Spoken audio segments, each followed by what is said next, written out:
Mesdames, Messieurs, bienvenue à votre émission En marche vers Pâques. Et cette marche vers Pâques, bien sûr, commence par le temps de carême. Et aujourd'hui, pour nous parler de ce temps de carême qui arrive, du Mardi Gras, du mercredi des Cendres et de ce temps de carême, nous avons un invité spécial aujourd'hui qui va se présenter. Mon père, bonjour. Bonjour, monsieur le journaliste. Alors, mon père, vous voudriez bien vous présenter aux téléspectateurs de Cathol TV. Alors, je suis le frère Armand Acho, et prêtre de l'ordre des frères mineurs capucins. Je suis vice-chapelain au sanctuaire Notre-Dame du Gabon, à Mélène, là-bas sur la colline. Un très bel endroit où les pèlerins viennent de partout pour prier. Et alors, nous exerçons là-bas pour le moment, depuis quelques années déjà. Et voilà ce que je peux dire brièvement sur ma personne et où je travaille. Demain, ce sera le mercredi des Cendres, mais avant, aujourd'hui, nous sommes le Mardi Gras. Alors, mon père, est-ce que vous pouvez revenir sur le Mardi Gras? Qu'est-ce que ça veut dire? Et cette fameuse tradition des carnavals organisés dans différents établissements de la place. Oui, le Mardi Gras est une fête, comme vous le dites, mais pas une fête liturgique.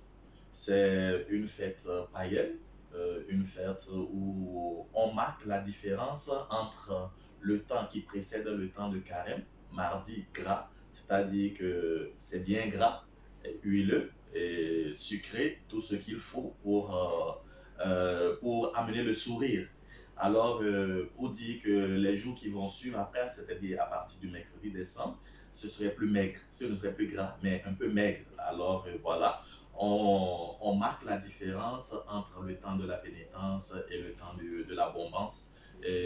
Bon, une fête qui n'est pas liturgique, comme je le disais, mais récupérée d'une certaine manière et vécue partout dans le monde avec des spectacles pour dire que voilà, nous sommes en train de vivre le meilleur pour le moment et puis nous allons passer de ce meilleur à un temps de pénitence, un temps d'abstinence, un temps de souffrance, un temps de conversion, de lutte intérieure, de prière, pour pouvoir également réapparaître dans la joie et dans la joie qui est la résurrection de notre Seigneur Jésus.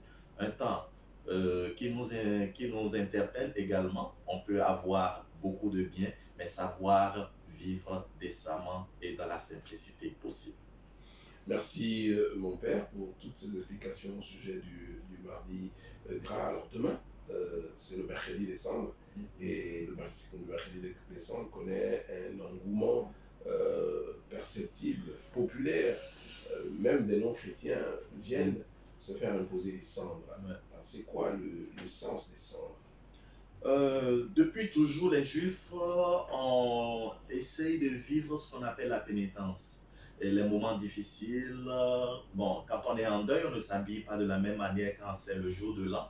Donc, les Juifs essayent toujours de marquer les moments difficiles et ils se couvraient surtout quand ils se reconnaissent pécheurs.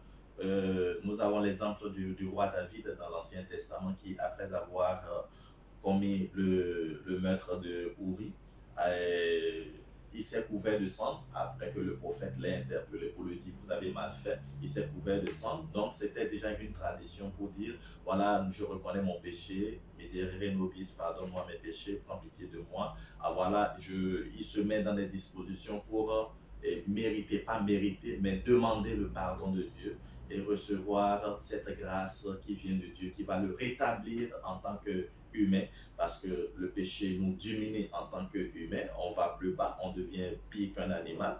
Alors, avec la grâce de Dieu, la miséricorde de Dieu, il nous restaure dans l'humanité, il nous restaure, il nous remet à la place d'humain. Alors, cette tradition est restée, même dans le calendrier liturgique, contrairement au Mardi Gras dont on parlait tout à l'heure, qui n'est pas liturgique. Le mercredi des Cendres, lui, il est liturgique. Pour marquer pour dire à tous les chrétiens que nous entrons dans un moment de pénitence, un moment de lutte et un moment de conversion. Oui, nous sommes au Gabon, donc en Afrique, dominé un peu par la culture animiste. Beaucoup viendront se faire imposer les cendres pensant que c'est une protection spéciale. Oui, c'est déjà, moi je dis, c'est déjà quelque chose de très bien pour nous qu'ils recourent à ça. On commence toujours avec des tâtonnements, on commence toujours avec des hésitations, des erreurs avant qu'on ne restaure la vérité. Alors s'ils voient déjà un signe dans les cendres et qu'ils ne commencent pas à venir, moi je leur dis, laissons-les d'abord, ils n'ont qu'à commencer avec le temps, à la catéchèse, les enseignements, ils comprendront. Mais la cendre, c'est pas une protection, c'est pas à mettre dans la sauce, c'est pas à mettre dans la nourriture, mais quand même juste pour déjà marquer, pour dire nous sommes fragiles, nous sommes humbles, nous reconnaissons notre fragilité et nous attendons le secours de Dieu qui va nous relever de cette cendre, qui va nous relever de nos erreurs, qui va nous relever de la terre. On ne sera plus terre, on ne sera plus cendre si le Christ ou bien Dieu est en nous et que Dieu lui-même nous relève. Alors cette cendre, c'est la cendre de tout bois ou d'où vient cette cendre? Ordinairement, la cendre, c'est la cendre. Mais dans la tradition catholique, nous avons pris l'habitude de brûler les rameaux utilisés l'année précédente. On les brûle déjà dans cette semaine pour obtenir de la cendre. Voilà. Voilà, donc vous êtes vice-chapelain au niveau du sanctuaire Mariale Notre-Dame du Gabon. Alors, quel est le programme de demain? Voilà, demain déjà, il faut dire que le sanctuaire est ouvert à toute heure. On peut venir prier quand on veut sur programme, bon, selon les disponibilités du lieu. Déjà, à 7 heures, déjà, nous avons une première messe qui sera accompagnée de l'imposition des cendres. Toute la journée, l'imposition des cendres, de la cendre est disponible, seulement qu'il ne sera pas suivi de messe. Mais nous avons deux messes spéciales, la messe de 7 heures, la messe de 18 heures. La messe de 7 heures sera plus sobre parce que c'est le matin très tôt, les gens iront à leur bureau, à leurs occupations. Mais la messe de soir à 18 heures, elle sera plus animée et plus solennelle. D'accord. Et pour la suite du carême, est-ce qu'il y a un programme spécial? Oui, le temps de carême, c'est un temps de prière, surtout un temps de prière. Et ce temps de prière est marqué par une autre dévotion, par une autre forme de prière que nous appelons le chemin de croix. Hormis le jeûne, hormis les pénitences qu'on va s'affliger pendant ce temps, nous avons le chemin de croix qui marque surtout ce temps. Et le chemin de croix, ordinairement, on peut le faire tous les jours, on peut le faire à n'importe comment, comme moment de prière, mais nous vivons cela communautairement et surtout au sanctuaire les vendredis à partir de 17h. Et ça n'empêche pas que d'autres groupes viennent. On peut voir des groupes déjà à 7h, à 10h, à midi et faire leur chemin de croix. D'accord. Jusqu'à la colline, au sommet de la... Jusqu'à la colline, voilà. Tout comme si on voulait marcher un peu avec le Christ, grimper la colline, aller à Golgotha. Ouais. D'accord. Alors, puisque nous parlons de carême, le Saint-Père, nous prions pour sa santé. Il a délivré un message pour ce carême 2025. Ouais. Qu'est-ce qu'on peut retenir de ce message? Il a lancé un message très fort à notre humanité et à notre monde actuel. Un monde qui de jour en jour s'enlise dans certaines choses, dans certaines pratiques que nous voyons comme choses normales. Cette année, il nous invite d'abord à nous reconnaître comme des pèlerins sur terre, comme des passagers. Nous sommes là pour un temps. La première lecture du dimanche passé nous le disait déjà. Nous avons un temps à vivre sur terre et nous allons mourir, personne n'est éternel. Donc nous sommes d'abord tous des pèlerins, en référence surtout à la sortie du peuple hébreu, de l'esclavage de l'Égypte. Ils ont traversé la mer Rouge. Après, ils ont traversé le désert pendant 40 ans. Et voilà, donc tout ça là, en référence à ça, il nous dit que nous sommes également des pèlerins. Nous allons traverser des moments difficiles, nous allons traverser le désert, nous allons vivre des moments très compliqués, mais quand même, essayons, c'est pas encore la fin, on est en marche vers quelque chose. On quitte un point A pour un point B. Et le point B, pour nous, c'est d'abord le ciel. Donc, nous sommes en marche vers le ciel. Nous sommes en marche vers Dieu, notre Créateur. Il nous rappelle également que cette marche ne doit pas être une marche, même si nous le faisons individuellement de façon personnelle, mais ce sera aussi une marche en synodalité, c'est-à-dire ensemble en Église. Il nous invite spécialement à ce niveau à réfléchir sur notre vivre ensemble. Est-ce que nous sommes encore capables aujourd'hui de rechercher le bonheur ensemble, en église, en société, en communauté, ou bien nous sommes plus ancrés dans cette recherche personnelle du bonheur du ciel? Il nous invite à la synodalité, en référence déjà au synode qui est passé, où nous devons retrouver la collégialité, nous devons retrouver le vivre ensemble. Vivre ensemble aussi, c'est, comment dirais-je, accepter l'autre, éviter les guerres. Nous avons les guerres un peu partout, en Afrique, en Europe, et des guerres qui sont aussi annoncées. Alors, il nous invite à penser à tout ça et à nous voir en humain, à vivre en unité. Soyez un comme je suis un dans le Père. Et la troisième chose, il nous invite à quelque chose de très important, la conversion à l'espérance. La conversion à l'espérance. Autrefois, on parlait déjà de la conversion comme un changement radical, comme un détour, comme ceci. Mais cette fois-ci, il ajoute l'espérance. Espérance déjà en lien avec l'année jubilaire, au pèlerin d'espérance. Maintenant, il nous invite à penser que l'espérance est à venir.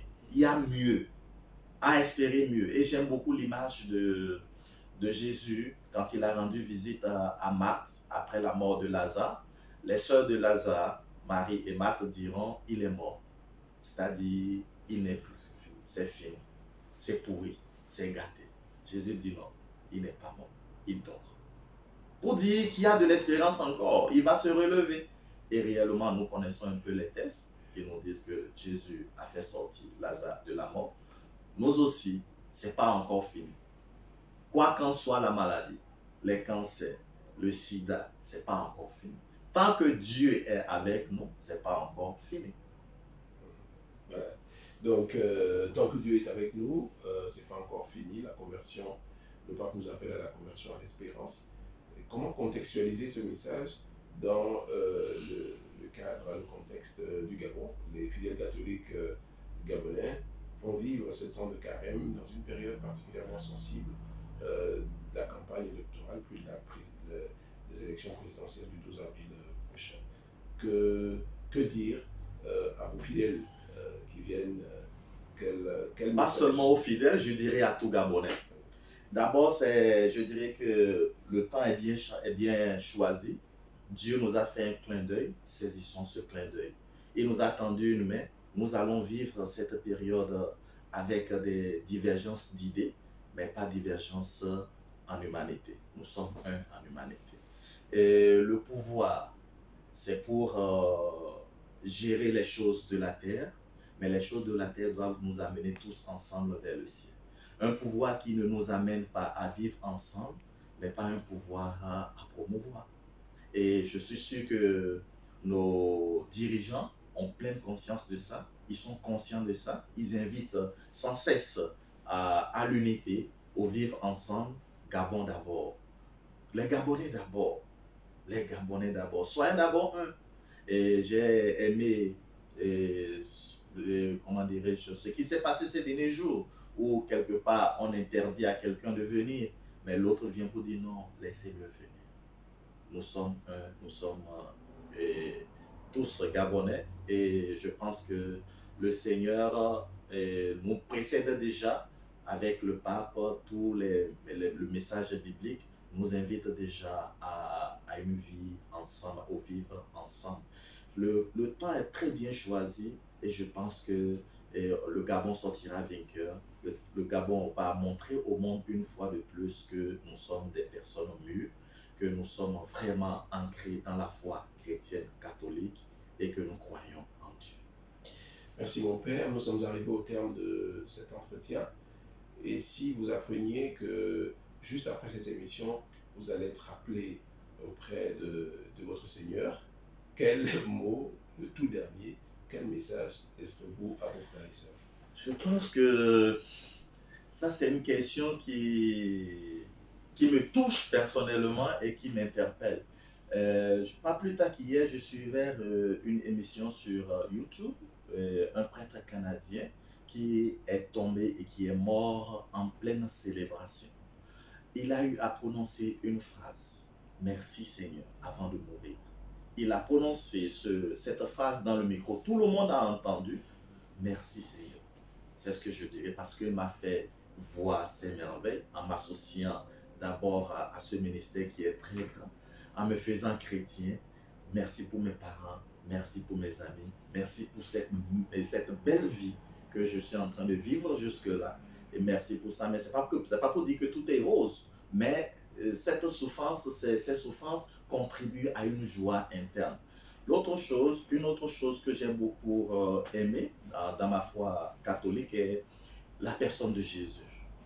La personne de Jésus sur la croix. Comment est-ce que on peut avoir cette force de dire Seigneur, pardonne-leur, ils ne savent pas ce qu'ils font. Et la même chose, on nous dit qu'il y avait deux voleurs qui ont été crucifiés à côté de Jésus, mais un qui a reconnu ses péchés, qui dit Seigneur, quand tu seras dans ton royaume, souviens-toi de moi. C'est-à-dire, il a reconnu son être pécheur. Et je pense que je vais m'inscrire dans cette école et je cherche tous les jours à pouvoir les copier les saintes personnes, copier surtout mon saint patron François, qui m'a beaucoup donné et qui continue de nous enseigner, surtout à travers la fraternité universelle. Nous sommes tous frères. Merci mon père. Merci à vous.